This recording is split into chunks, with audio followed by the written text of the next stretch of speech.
जैसे कि भक्तों, आपका स्वागत है।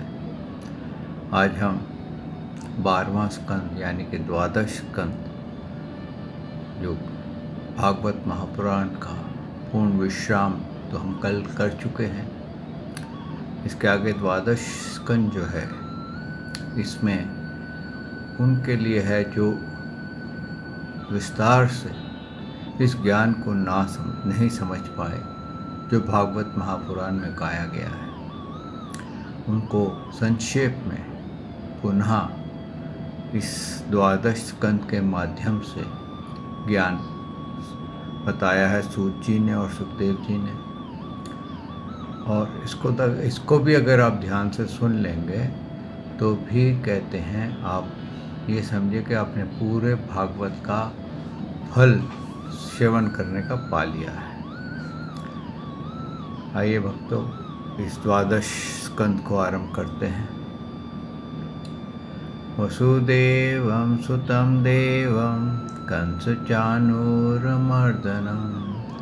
देवकी परमानंदं श्रीकृष्ण वंदे जगद्गुरु श्रीकृष्ण शरणं गोपाल शरणं श्रीकृष्ण शरणं गोपाल शरणं मेरे बाके बिहारी नंदलाल शरणं मेरे बाके बिहारी नंदलाल शरणं श्री कृष्ण शरणं गोपाल शरणं श्री कृष्ण शरणं गोपाल शरणं मेरे बाके बिहारी नंदलाल शरणं मेरे बाके बिहारी नंदलाल शरणं श्री कृष्ण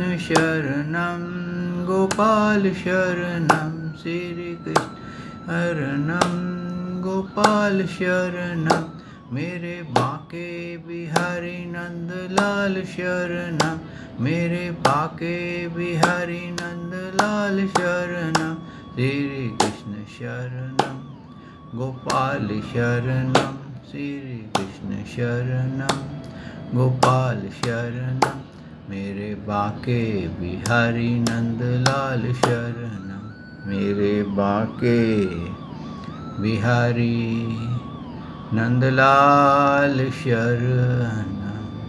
बोल भगवान श्री कृष्ण की जय, श्री नंद के लाला की जय, श्री देवकी नंदन श्री कृष्ण की जय, श्री द्वारकाधीश भगवान श्री कृष्ण की जय।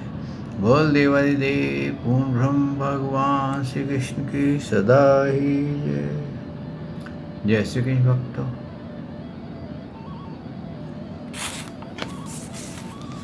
हमने श्रवण किया कि भगवान अपने धाम चले गए थे और सहज शरीर यानी कि जो उनका शरीर की प्रोजेक्शन थी, उस प्रोजेक्शन को उन्होंने अपने लाइट रूप में बंद किया, अपना उसको कम किया और एक कहते हैं फुल प्रोजेक्शन को वो एक स्पार्क की तरह, जैसे कि बिजली आप अगर आसमान से जब गिरती है तो क्या लगता है कि एक लाइट ऊपर से बहुत तेज़ी से नीचे आ रही है। ऐसे ही जब बिजली आप देखते, कई बार आप देखते हैं कि कुछ ऐसा लगता है कई बार कि बिजली आकाश में ही चली गई है, तो उसकी स्पीड इतनी हाई होती है कि वो नज़र नहीं आती, खाली कई बार लाइन नज़र आती है। इसी प्रकार से भक्तों, भगवान जब यहाँ से विदा हुए तो एक ऐसी लाइट के रूप में अपने धाम पहुँचे थे। वो ऐसे ही लग रहा था जैसे कि बिजली बजाय नीचे आने के आकाश में चली गई है। और कहते हैं ये भगवान का जो यहाँ से स्वाधाम पहुँच जाना था, इसका जो श्रवण करता है और इसका जो चिंतन करता है वो मोक्ष का अधिकारी होता है, क्योंकि अंतिम समय में भगवान ने मोक्ष धर्म ही बताया था। और ये साबित हो गया था जरा से भी और भी सारी वार्तालापों से कि कोई अगर देवों का देव है, सबका कोई ईश्वर है, तो वो श्री कृष्ण है। सबके नियंता जो है वो श्री कृष्ण है। और ये भी भागवत में आया कि देवता लोग उनकी स्तुति गाने के लिए आते थे और वो देवता लोगों को बाकायदा कहते हैं ना आज्ञा देते थे कि तुम ऐसा करो, ऐसा मैं करूँगा। तो भक्तों, कहने का तात्पर्य ये है कि भागवत का तो विश्राम हो गया, लेकिन हकीकत ये है कि इस भागवत को श्रवण करने पर हमने अपने मन के कितने द्वार खोले, जो हमारे 7 चक्र हैं, कितने हमारे चक्र खुले, वो महत्वपूर्ण है।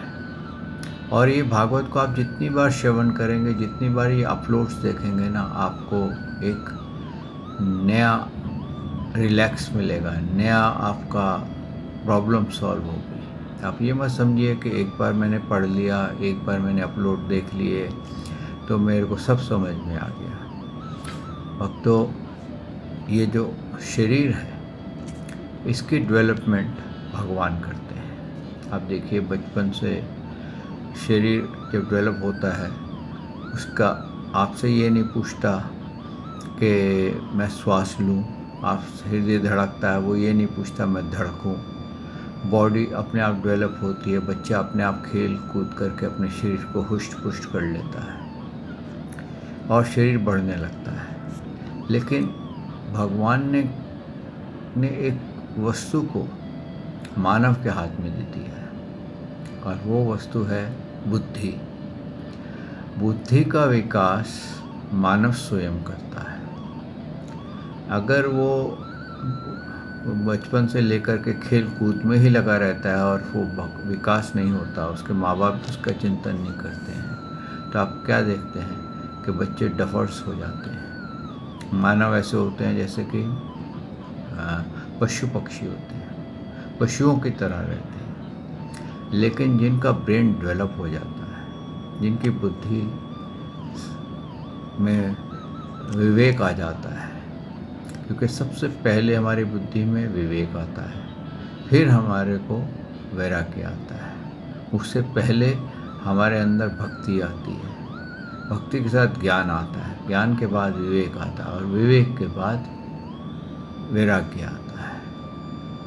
और वैराग्य से भगवान की प्रेम में भक्ति, परिशुद्ध भक्ति आरंभ होती है। तो भक्तों, अगर हमारे कहते हैं भागवत एक बार आप श्रवण करेंगे तो आपका बुद्धि का धार्मिक विकास नहीं होगा। भले ही आप बहुत बड़े ज्ञानी हों, बहुत बड़े पद पे बैठे हों, कुछ भी हो, लेकिन आप एक बार पढ़ने से, एक बार श्रवण करने से बुद्धि का विकास नहीं होगा, आपकी गांठें नहीं खुलेंगी। तो इसलिए आपसे प्रार्थना है भक्तों कि इसको आप जितनी बार भी सुनेंगे उतनी बार आपको ये नवीन लगेगा। पुराण का क्या मतलब होता है? भागवत महापुराण, महापुराण जो पुराना है लेकिन सदा नया लगता है। आइए भक्तों, इस 12 स्कंद को आज आरंभ करते हैं। ये भागवत का पूर्ण विश्राम की ओर हमें को जाना है और इसमें भी अंतिम जो संदेश है उसको हम पान करें। और अगर हमारी कहीं बुद्धि विकसित होने में रह गई है तो हम उसको विकसित कर लें। सच्चिदानंद रूपाय विश्वोत्पत्ते आदि हेतवे तापत्रय विनाशाय श्री कृष्णाय वयं नमो नमः। श्री कृष्णाय वयं नमो नमः। श्री कृष्णाय वयं नमो नमः।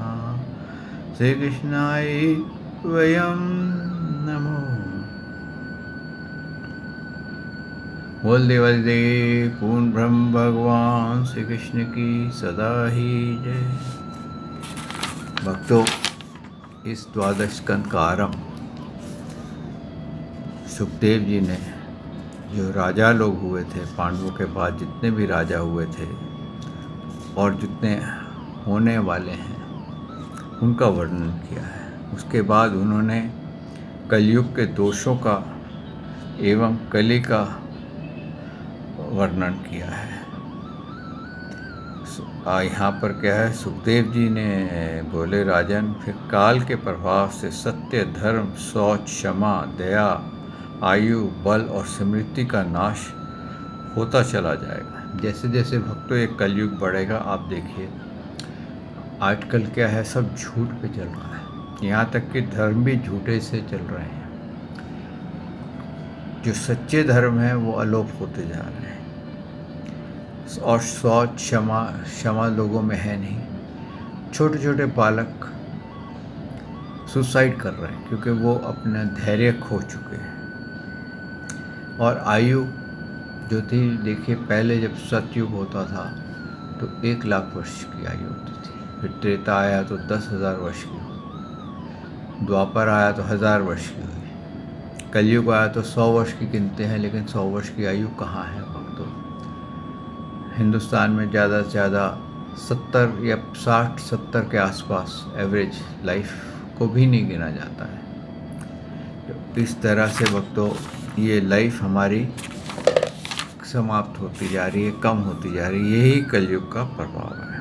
और आगे कहा उन्होंने, सब और झूठ, अधर्म, स्वार्थ, प्रधन, पर नारी, अपहरण आदि का बोलबाला रहेगा। प्रजा की आयु 20 से 30 के मध्य रह जाएगी, यानी कि ये शॉर्ट होते होते 20 से 30 होती रहेगी। और आप देख लीजिए, पहले स्त्री जो थी, लेडीज़ जो थी, वो आधी रात को भी अगर जंगल में चले जाए पूरे गहने पहने हुए, तो उनकी तरफ कोई नज़र उठा करके नहीं देखता था।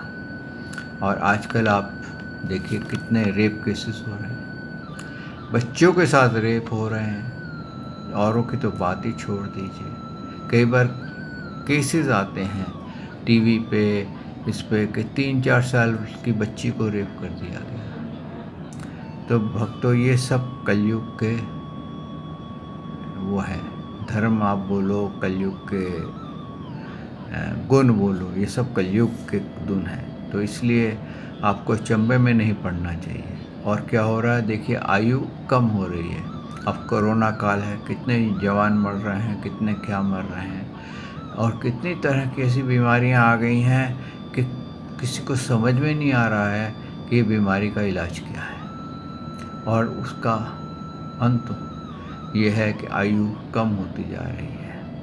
और जब घोर कलयुग आएगा तो उसमें यहाँ तक लिखा है कि इतना अधर्म बढ़ जाएगा कि 12 साल की जो लड़की होगी वो नानी बन जाया करेगी। यानी कि इतना काम, क्रोध, लोभ, मोह, अहंकार बढ़ जाएगा और आयु छोटी हो जाएगी। आगे सुखदेव जी कहते हैं कि धर्म के स्थान पर पखंड ही रह जाएगा। और ये भी सत्य है। आजकल आप देखिए कितना धर्म के नाम पे कितना पखंड है। अपनी अंतिम अवधि पर पहुँचेगा, पर अधर्म रक्षक संबल, ग्राम और महात्मा विष्णु यश ब्राह्मण के यहाँ कलिक भगवान का अवतार होगा। ये यहाँ पर जब 4,32,000 वर्ष इसके कंप्लीट होने लगेंगे, तब यहाँ पर विष्णु यश एक ब्राह्मण होगा, जिसके यहाँ थोड़ा भगवान श्री कृष्ण का नाम चलेगा, और वहाँ पर कलगी अवतार भगवान का होगा। और कलगी भगवान के जन्म काल से ही कलयुग की समाप्ति और सतयुग का प्रारंभ होगा। हे राजन, चंद्रवंशी महाराज शांतनु का यह प्रभात देवपी और इक्ष्वाकु वंशों को मरु अपने योग प्रभात से कला ग्राम में रह रहे हैं। जो राजा महाराजा अपने बाहुबल से धरती को भोगते थे, अब उनकी कथा मात्र कहने भर के लिए ही काल ने छोड़ी है।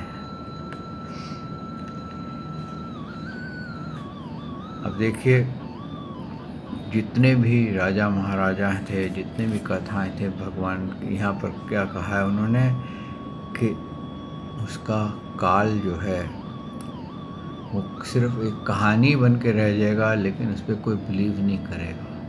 और आज आप देख लीजिए हमारे भागवत की गाथा को, भगवान श्री कृष्ण को, राम जी को, यहाँ तक कि कोर्ट में भी ये कहा गया है कि ये इमेजिनेटरी है।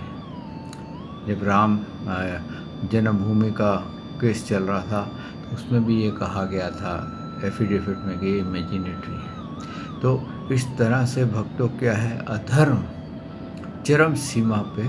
अभी तो आपको सिर्फ 5000 साल ही बीते हैं, तो ये समझिए एक बहुत छोटा सा धर्म है, तो हम त्राही त्राही कर रहे हैं। आगे देखिए क्या होता है। नरभक्षी कैनिबल्स आज मिलते हैं, अफ्रीका में भी मिलते हैं और भी बहुत सारे देशों में मिलते हैं। पहले कहाँ था, मांस खाने का चलन इतना नहीं था, लेकिन आज कितना बढ़ गया है। आजकल एक फैशन हो गया है, ड्रिंक्स का आजकल फैशन हो गया है, बच्चे भी ड्रिंक्स कर रहे हैं। क्यों? कि ये कलयुग का असर है और धर्म जो है वो अलोप होता जा रहा है। और अब कौन से धर्म आ रहे हैं, जो गुरुजी भगवान बन जाएं और अपना सारा कुछ चमत्कार करते हैं तो वो भगवान हो जाते हैं। आगे उन्होंने क्या कहा है, फिर सुखदेव जी बोले कि इससे बचने का उपाय क्या है। तो सुखदेव जी बोले, राजन, यद्यपि पृथु, पूर्वा, नहुष, अर्जुन आदि के जो कथाएं कही जाती हैं वे वाणी का विलास मात्र हैं, परमार्थ रूप नहीं है। इनमें भगवान के गुण का जो गान हो जाता है वही परमार्थ रूप है। इसलिए भक्ति की अभिलाषा वालों को यह चरित्र सुनते रहना चाहिए। परीक्षित बोले, हे ब्राह्मण, कलयुग में उत्पन्न होने वाले प्राणी कली के दोषों को कैसे दूर कर सकेंगे, यह बताइए। यहाँ पर सुखदेव जी ने एक मार्ग बताया है कि बार बार ये कथाएं जो हैं वो सुनते रहिए, चाहे कहानी के रूप में सुनिए, चाहे कथाओं के रूप में सुनिए, तो ये आपको कली का असर नहीं होने देंगे। फिर राजा परीक्षित ने पूछा कि ये दोषों को कैसे दूर हो सकता है, संग किस प्रकार से ये हो सकता है। आगे सुखदेव जी बोले, परीक्षित, सतयुग में धर्म के 4 चरण विधिमान रहते हैं, त्रेता में 3, द्वापर में 2 और कलयुग में 1 ही चरण रह जाता है। उस समय अधर्म बढ़कर अंत में धर्म के 1 चरण को भी नष्ट कर देता है। तब अपने ही उधर को भर सकने वाले लोग अपने वृद्ध माता पिता या सुयक पुत्र का भी पालन नहीं करते। भगवान का पूजन भी लोप हो जाता है। उस अवस्था में भगवान पुरुषोत्तम ही उन दोषों से सतयुग में, ध्यान से त्रेता में और ज्ञान अनुष्ठान से द्वापर में और पूजन से तथा कलयुग में कीर्तन से ही मोक्ष मिल जाता है। यहाँ पर उन्होंने देखिए कलयुग का एक और दोष बहुत बड़ा बताया कि अक्सर आप देखते हैं बहुत सारे ऐसे वृद्ध माता पिता हैं जो कि जिनके बच्चे बहुत अच्छे स्थानों पर बहुत अच्छा धन कमा रहे हैं, लेकिन वो उनको पाल नहीं पाते। ऐसे ही और भी कई ऐसे देश हैं जहाँ पर अपने छोटे छोटे बच्चों को माँ बाप जो हैं घर में छोड़ कर के अकेला काम पे चले जाते हैं और वो बच्चे या तो गुम हो जाते हैं या किसी न किसी दुर्घटना के शिकार हो जाते हैं। तो क्या हो गया कि जीविका चलाने के लिए भी परेशानी हो जाएगी, इतना कलयुग का दोष जो है वो बढ़ जाएगा। आगे कहते हैं, परीक्षित का मृत्यु में निवारण का स्थान। सुखदेव जी बोले, हे राजन, इस पुराण में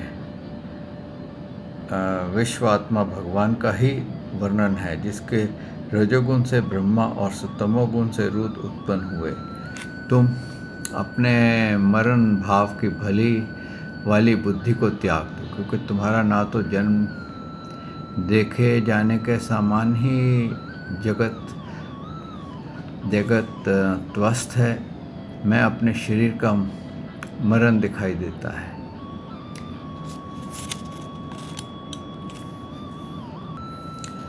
यहाँ पर क्या बोलते हैं सुखदेव जी, अपने मरण भाव वाली बुद्धि को त्याग दो, क्योंकि तुम्हारा ना तो जन्म देखे जाने का सामान ही जगत अवस्था में अपने शरीर का मरण दिखाई देता है। इस प्रकार आत्मा में मृत्यु का भाव केवल भ्रम ही है। क्या है भक्तों, आत्मा सदा अमर रहती है। इसलिए ये जो जन्म होता है या मरण होता है, आत्मा को जब ये जन्म होता है या ये जन्म के बाद वो आत्मा शरीर को त्यागती है तो उसको क्या लगता है कि एक भ्रम है, एक सपना देखा था कि मैं सपने में, जैसे आप देखते हैं कि कई स्थान पे आप घूम रहे हैं, ये कर रहे हैं, वो कर रहे हैं, तो आपकी आत्मा को यही लगता है कि आप एक सपना देख रहे थे और उसके अतिरिक्त और कुछ नहीं था। तो इसलिए आत्मा का जन्म मृत्यु नहीं होती है। ये उन्होंने यहाँ कहा है कि ये भेद बुद्धि जो है कि मैं पैदा हुआ और मैं मरूंगा, ना तुम पैदा हुए हो और ना ही तुम मरोगे। ये शरीर पैदा हुआ है और ये शरीर ही मरेगा। घड़े के फूटने पर, घड़े में फूटने उसमें स्थित आकाश जैसे आकाश में लीन हो जाता है, वैसे ही शरीर के नष्ट होने पर जीव ब्रह्म में जाकर के लीन हो जाता है। मन आत्मा के शरीर गुण और कर्मों का कारण है और मन को उत्पन्न करने वाला होने से माया ही शरीर के जन्म मरण का ही कारण है। देह के नष्ट होने पर आत्मा का नाश नहीं होता, क्योंकि वह तो अजर, अमर, अनंत और अनुपम है। हे परीक्षित, अनुमान के द्वारा प्रभु चिंतन करते हुए देह से स्थित आत्मा तथा मन से विचार करो। ऐसा करने से विप्रवचन द्वारा प्रेरित तक्षक तुम्हें भस्म करने में असमर्थ हो जाएगा, क्योंकि साक्षात मृत्यु रूप आत्मा पर मृत्यु का कुछ भी प्रभाव नहीं हो सकता। यदि तुम स्वयं परमानंद रूप ब्रह्म में ही स्थित हो जाओगे तो तक्षक तुम्हारे द्वारा काटे जाने का तुम्हें आभास भी नहीं होगा। हे राजन, विश्वात्मा भगवान का जो चरित्र तुमने पूछा है वह मैं तुम्हें कह चुका हूँ। अब और क्या सुनना चाहते हो। यहाँ पर देखिए, उन्होंने मृत्यु कैसे कर आए तो मृत्यु के समय क्या करना चाहिए। उनको मालूम था तक्षक जो है वो आकर के डसने वाला है और वो भयभीत हो गए थे। तो उन्होंने क्या कहा कि तुम आत्मा हो और ये शरीर मरेगा, तुम नहीं मरोगे। तुम भगवान का रूप का चिंतन करो। ऐसे ही भक्तों, जब अंत समय आए या बहुत आपको बीमार लग रहा हो तो भगवान का चिंतन करो, और ये चिंतन करते हुए तुम एक ऐसा एंथीसिया में चले जाओगे कि मृत्यु के आप किसी भी दर्द से पीड़ित नहीं होगे। क्योंकि कहते हैं कि हमारे अंदर अंदाज़न 10 सेंटर हैं जहाँ पर हमारी आत्मा के लिंक बंधे हुए हैं, और वो एक एक करके कटते हैं तो आत्मा वहाँ से आज़ाद हो जाती है और वो शरीर का परित्याग कर देती है। इसी प्रकार से, और जब वो परित्याग करती है तो अगर वो प्रभु का चिंतन करती है तो ब्रह्म में लीन हो जाती है। जैसे कि घड़े में आप यूँ समझिए कि सूर्य नज़र आता है, पानी घड़े में जल हो तो उसको बाहर धूप में रखा हो तो उसके अंदर आपको क्या लगेगा, घड़े के अंदर सूर्य है। लेकिन अगर वो घड़ा फोड़ दिया जाएगा तो क्या होगा कि जो सूर्य नज़र आ रहा है वो वापस कहाँ चले गए, आकाश में। तो आत्मा अपने स्थान पे चली जाती है और उस घड़े का, उस आत्मा का कोई दर्द नहीं होता है। वो सिर्फ उसकी जो बॉडी बनी होती है, जो कि भ्रम था, वो नष्ट हो जाता है। आगे उन्होंने क्या कहा, सूत जी बोले, समान बुद्धि वाले सुखदेव जी का यह उपदेश सुनकर राजा परीक्षित कहने लगे, करुणात्मा, आपने साक्षात पर ब्रह्म का वर्णन करके मुझ पर अत्यंत कृपा की है। इससे मैं कृतार्थ हो गया हूँ। ब्राह्मण, अब मुझे तक्षक आदि रूपी मृत्यु का भय नहीं रहा है, क्योंकि आपके द्वारा प्रदर्शित मार्ग से मैं परमानंद रूप ब्रह्म को व्याप्त हो चुका हूँ। हे ब्राह्मण, अब मुझे शक्ति दीजिए कि मैं वाणी को शांत कर वासनाहीन चित्त को प्रभु में योजित कर अपने प्राण छोड़ दूं। सूत जी बोले, हे शौनक, ऐसा कहकर राजा परीक्षित ने सुखदेव जी का पूजन किया, जिसे स्वीकार कर और राजा से विदा मांगकर सुखदेव जी सन्यासियों के सहित वहाँ से चले गए। तब राजा परीक्षित ने गंगा तट पर पूर्व की ओर नोक वाले कुशा आसन पर उत्तराभिमुख बैठकर के बुद्धि के द्वारा मन को परमात्मा में लगाया और ब्रह्म का ध्यान करते हुए प्राण त्याग दिए। अब तक्षक राजा को काटने के लिए चला। तब मार्ग में कश्यप ब्राह्मण दिखाई दिए। तक्षक ने विष दूर करने वाले उन ब्राह्मण को देखा तो धन को संतुष्ट कर मार्ग में ही लुटा दिया और ब्राह्मण वेश में जाकर के राजा को काट लिया। तब इसे विषक अग्नि में राजऋषि परीक्षित का शरीर सबके देखते ही देखते भस्म हो गया। यहाँ पर उन्होंने बताया है कि कैसे राजा परीक्षित का शरीर जो था भस्म हो गया। कहते हैं, हे शौनक परीक्षित के पुत्र जन्मेजय ने तक्षक द्वारा पिता की मृत्यु हुई सुनते ही वे अत्यंत क्रोध से भर गए और सर्प यज्ञ आरंभ किया। ब्राह्मणों द्वारा देवतित की गई उस यज्ञ अग्नि में बड़े बड़े सर्पों को भस्म होता हुआ देख करके भयभीत तक्षक इंद्र की शरण में चला गया। इधर जन्मेजय ने तक्षक को अपने यज्ञ में आता हुआ ना देखा तो विप्रों ने इससे पूछा कि वह क्यों नहीं आता। तो विप्रों ने कहा कि इंद्र उसकी रक्षा कर रहा है। यह सुनकर जन्मेजय ने कहा, ऐसा है तो उस इंद्र के सहित ही अग्नि में भस्म कर दीजिए। तब विप्रो तक्षक को इंद्र की सहायता अग्नि में डालने के लिए आह्वान किया।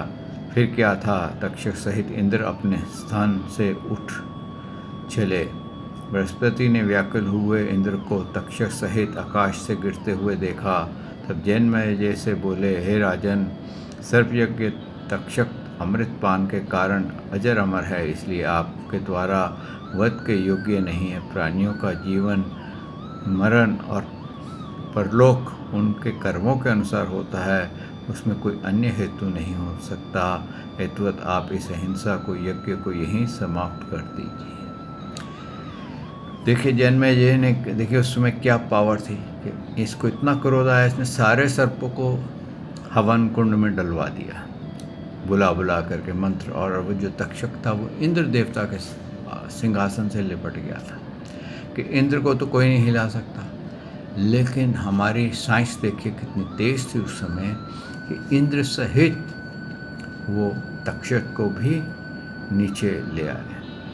और जब वो नीचे आ रहा था तो बृहस्पति जी जो थे उन्होंने इसको समझाया कि तू क्यों पाप का अधिकारी हो रहा, तू निरपराधी सर्पों को मार रहा है। ये भगवान की ही एक यूनि बनाई हुई है और जो भी मानव इस संसार में आता है वो अपने प्रारब्ध के मुताबिक भोग भोगता है, अपनी किस्मत के मुताबिक भोग भोगता है।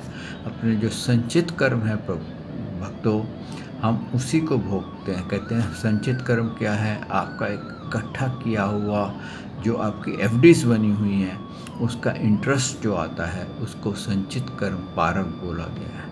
वो प्रारब्ध को ही हम भोगते हैं। और वो प्रारब्ध क्या है, अब कहीं पर पैसा कम है, कहीं पर पैसा ज़्यादा है, कहीं पर आपको सुख है और कहीं दुख है। इस प्रारब्ध को भोगने के कारण भक्तों हमारे को माया में हम क्या होते हैं कि सांसारिक वस्तुओं में लग जाते हैं। हम अपने अस्तित्व को, अपने कर्तव्य को, अपने धर्म को भूल जाते हैं, जिसका क्या होता है कि हमारा नतीजा ये होता है कि हम भगवान को भूल करके सांसारिक वस्तु को, प्राप्ति को ही पुरुषार्थ मान बैठते हैं और उस पुरुषार्थ के कारण हमारा और सर्वनाश हो जाता है। हम बजाय उच्च योनि के जाने के हम नीच योनि में चले जाते हैं, क्योंकि हमारे को पहले धन की इच्छा होती है, फिर शक्ति की इच्छा होती है कि पहले मैं सबसे अधिक धनवान बन जाऊं। आप देखिए जितने बड़े बड़े धनवान हो जाते हैं वो क्या करते हैं, फिर बाद में वो इलेक्शंस लड़ने की ट्राई करते हैं, शक्तियों को कंट्रोल करने की ट्राई करते हैं, उनकी इच्छाएं बढ़ती चली जाती हैं। और जो और उससे ऊपर हो जाते हैं उनको क्या लगता है कि हम इससे भी बड़ा कोई कार्य करें, सबसे सुपर पावर हम बन जाएं। तो भक्तों, ये इच्छाएं कभी समाप्त नहीं होती, और ये इसके समाप्त ना होने से ही हमारा, कहते हैं, बुरा वक्त, हमारा जो नसीब है, हमारा जो भाग्य है, वो बिगड़ जाता है। तो इसलिए भक्तों, अपने आप को इच्छाओं से मुक्त रखिए, वैराग्य को साथ रखिए और संतुष्ट रहिए। फलों में कम से कम उसके पीछे भागिए, तो आपका कल्याण हो जाएगा। आइए भक्तों, यहाँ वाणी को हम विश्राम देते हैं। कल प्रभु ने चाहा तो मैं आपकी सेवा में फिर हाजिर होऊंगा। श्री कृष्ण शरणम गोपाल शरणम, श्री कृष्ण शरणम गोपाल शरणम, मेरे बांके बिहारी लाल शरणम, मेरे बांके बिहारी नंद लाल शरणम, श्री कृष्ण शरणम गोपाल शरणम, श्री कृष्ण शरणम गोपाल शरणम, मेरे बांके बिहारी नंद लाल शरणम, मेरे बांके बिहारी नंदलाल शरणम। बोल भगवान श्री कृष्ण की जय, हे नंद के लाला की जय, हे देवकी नंदन श्री कृष्ण की जय, हे द्वारकाधीश भगवान श्री कृष्ण की जय। बोल देवाधिदेव पूर्ण ब्रह्म भगवान श्री कृष्ण की सदा ही जय। जय श्री कृष्ण भक्तों।